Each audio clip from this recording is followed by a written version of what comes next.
व्यवस्थापनाचं एक महत्त्वाचं प्रिन्सिपल म्हणजे डेलिगेशन, ज्यामध्ये योग्य व्यक्तीला योग्य ती जबाबदारी देणं आणि योग्य ते अधिकार देणं, हे आपण शिवाजी महाराजांच्या व्यवस्थापनात नेहमीच बघतो. नमस्कार मित्रांनो, मी डॉक्टर किरण चव्हाण. आज आपण महाराजांचं हेच वैशिष्ट्य बघूया की महाराजांनी योग्य त्या व्यक्तीला योग्य जबाबदारी कशा पद्धतीने दिली. असे अनेक उदाहरणं इतिहासात आपल्याला दिसतात की महाराजांनी अगदी परफेक्ट, अगदी योग्य व्यक्ती योग्य त्या कामगिरीसाठी निवडली. उदाहरण द्यायचं झालं तर तानाजी मालुसरे कोंढाण्यासाठी, पन्हाळ्यासाठी कोंडाजी फर्जंद, अशी अनेक उदाहरणं आपल्याला देता येतील. पण यातलं आणखी एक नाव बऱ्याच जणांना माहितीच नाही, ते म्हणजे मायनाक भंडारी. मायनाक भंडारी हा नाविक होता. 1679 साली इंग्रजांवर चाप बसवण्यासाठी महाराजांना खांदेरी येथे बेटावर किल्ला बांधायचा होता. त्यासाठी महाराजांनी मायनाक भंडारी याला 200 मावळे आणि 3-4 तोफांचं आरमार दिलं गेलं.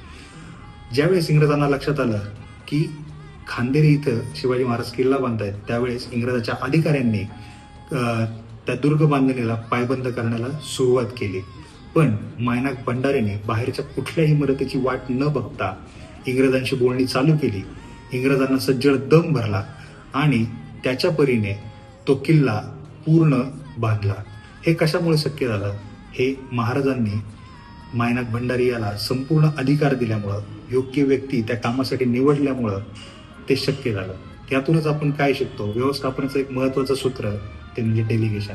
जर आपण योग्य व्यक्तीला योग्य जबाबदारी देऊ केली तर कामामधली आपली इफिशियन्सी, आपलं काम अजून चांगल्या पद्धतीने कमी वेळात पूर्ण होऊ शकतं. तर मित्रांनो, हीच गोष्ट आपण आपल्या आयुष्यात सुद्धा अंमलात आणूया. धन्यवाद.